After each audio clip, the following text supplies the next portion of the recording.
more Khris Wrestling Views. Today, you guys, I'm going to be doing my WWE the Throwback edition of Smackdown review over tonight, you guys. Smackdown just recently went off about 10:02 or something like that. So it's 10:13 right now, you guys, my time, 10:13 p.m. So SmackDown opens up with showing Triple H versus The Rock back in 1999. Incredible match between those two back over 2 decades ago, you guys, have to say. So, after then it opens up with Roman comes out. They showed the preview, the people in the back showed the preview of Roman beating Daniel Bryan, and sent Daniel home packing. And Paul Heyman said they're going to have a salute of a toll of the bell to 10 times to Daniel Bryan, and so on and so forth. Crowd started booing, saying you suck type thing, you know what I mean. Roman announces that it's someone that will acknowledge him, and it's the return of Jimmy Uso. So Jimmy Uso returned tonight, you guys, and then Cesaro comes out. Then Rollins attacks Cesaro because they had a match against each other as well, and I'll get to that just in a second. Also, you guys, Teddy Long comes out and say he had the power over SmackDown with making matches and all those things. And then so he says if Cesaro beats Rollins, then he will face Rollins at WrestleMania Backlash, which with that little segment, you guys, I'll talk about it after the match with Seth Rollins and Cesaro, which was the first match on SmackDown tonight. So basically some highlights of this match. Seth Rollins was on the outside. Seth Rollins was telling Jimmy telling Jimmy he doesn't need their help. And then Seth pushes Seth pushes Jimmy down, and then Jimmy tries to super kick, him, and then Cesaro hits the neutralizer on Seth Rollins to pick up the victory. Then there's a thing with backstage where Roman and Seth are talking about how Jimmy messed up in the match and how it caused him and all that stuff, you guys. But on the rating I gave that match, you guys, which was a 2.7. All right, then there was a throwback part of SmackDown where Booker T and Stone Cold Steve Austin were fighting in the grocery store back in I think it was back in 2003, 2002. I didn't catch the date on that one, you guys. Sorry. Also, you guys, Teddy Long said Sami Zayn would have a match, would be a 10-man tag team match. He starts to say he got a match against The Undertaker, he got a match against Booker T, but neither one of those wrestlers wrestle. So after then, you guys, Roman confronts Jimmy, and Jimmy tells Roman he's not going to be talked to in any kind of way, and like his brother, he's not nobody's bitch. So I was like, wow. When I heard that, I was like, wow, Jimmy Uso is not gonna let nobody talk to him in any kind of way. And going back, you guys, to that Seth Rollins and Cesaro match thing, what I was gonna say after I talked about it was that I'm thinking they are probably going to set up Seth Rollins versus Cesaro. Well, Seth Rollins versus Roman Reigns at, I'll say around SummerSlam, you guys, in August. I'll say it'll be Seth Rollins versus Roman Reigns for the WWE Universal Championship. So, I mean, Cesaro may win it at WrestleMania Backlash. I'll say maybe only for like a week, 2 or 3.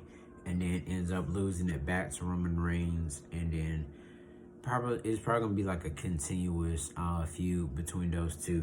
But we'll see what's definitely gonna happen.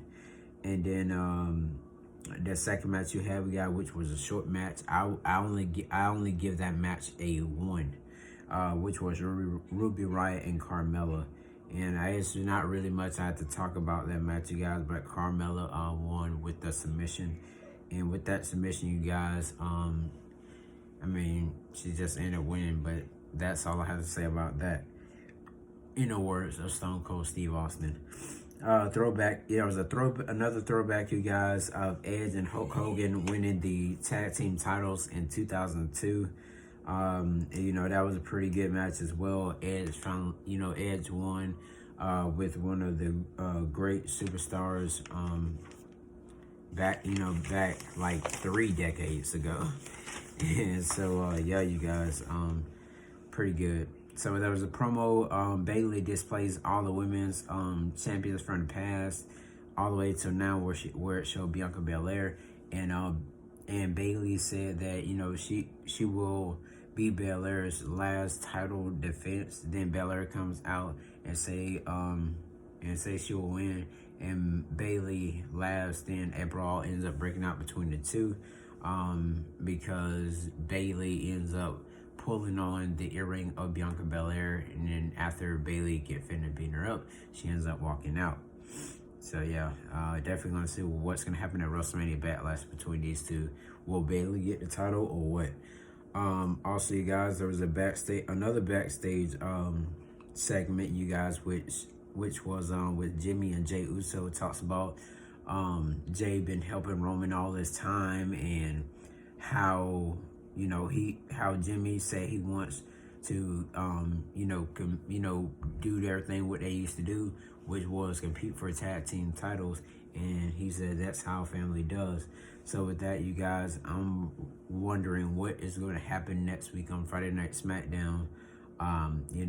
With the Jimmy and Jey thing going on. All right, then there was another throwback, you guys, from the past, which was John Cena's debut, June 27, 2002. Surprised I caught that date. Then we had the third match, you guys, which was Dolph Ziggler with Bobby Roode versus Dominic Mysterio with Ray. Dolph Ziggler was talking trash and saying, "Oh, you don't belong here, don't belong here. This is real," and such. And then Dominic rolls up Dolph and pick up the victory. I give that match a 2.3 for some solid core effort from Dominic Mysterio. All right, fourth match we had, you guys, which was Tamina versus Reginald. During that match, you guys, Tamina was tossing around Reginald and all that stuff, you guys. And then and after that, Shayna Baszler interferes in the match, and and ends up Tamina and Nia Jax. I mean, not Tamina and Nia Jax. Shayna Baszler and Nia Jax ends up taking her out. I give that match a 1.7. Then we had another throwback from the past, which was Arnold Schwarzenegger back slapped Triple H back in 1999, and maybe that's how Triple H got that nose. But yeah. Fifth match we had, you guys, which was Street Profits, Big E, Shinsuke Nakamura, Kevin Owens versus Apollo Crews, King Corbin, Sami Zayn, Chad Gable, and Otis. To basically, at the end of this match, you guys, Corbin hit the end of days on Shinsuke Nakamura to pick up the victory, and it was pretty cool, I have to say the least. I give that match a 3. Then there was a backstage thing where Roman is seen talking to Jey Uso, trying to see where does Jimmy Uso stand, since Roman Reigns said he brought back Jimmy Uso. Then the end of the show, you guys, Paul Heyman, Jey Uso, and Roman Reigns, gets on the mic and wonder where does Jimmy stand. Then Jimmy ends up coming out, you guys, and talks about about that match where Roman faced Jey Uso, for the championship, and how one of the brothers said he had to he had to quit because of the other brother getting choked out. And it was Jey. It was Jey that was getting choked out. Well, no, it was Jimmy that was getting choked out, and Jey had to say that he quit. And then it came back to Jey Uso's memory, And after then, Cesaro comes in and attacks Roman Reigns. It attacks, and attacks Jimmy and Jey Uso, because Jimmy was walking away, and so on and so forth. But that is all for SmackDown, you guys. But the question is, what is next with Jimmy and Jey Uso once again? I'm really thinking what is going to happen next week on Friday Night SmackDown. Let me know your comments and your opinions on what you think is going to happen between this Jimmy and Jey Uso thing, as I said before. Thank you all for watching Khris Wrestling Views here on YouTube.com. Make sure you leave a comment. Make sure you give a thumbs up on this video. And make sure you click that subscribe button for more videos to come. Thank you all once again for watching Khris Wrestling Views here on YouTube.com.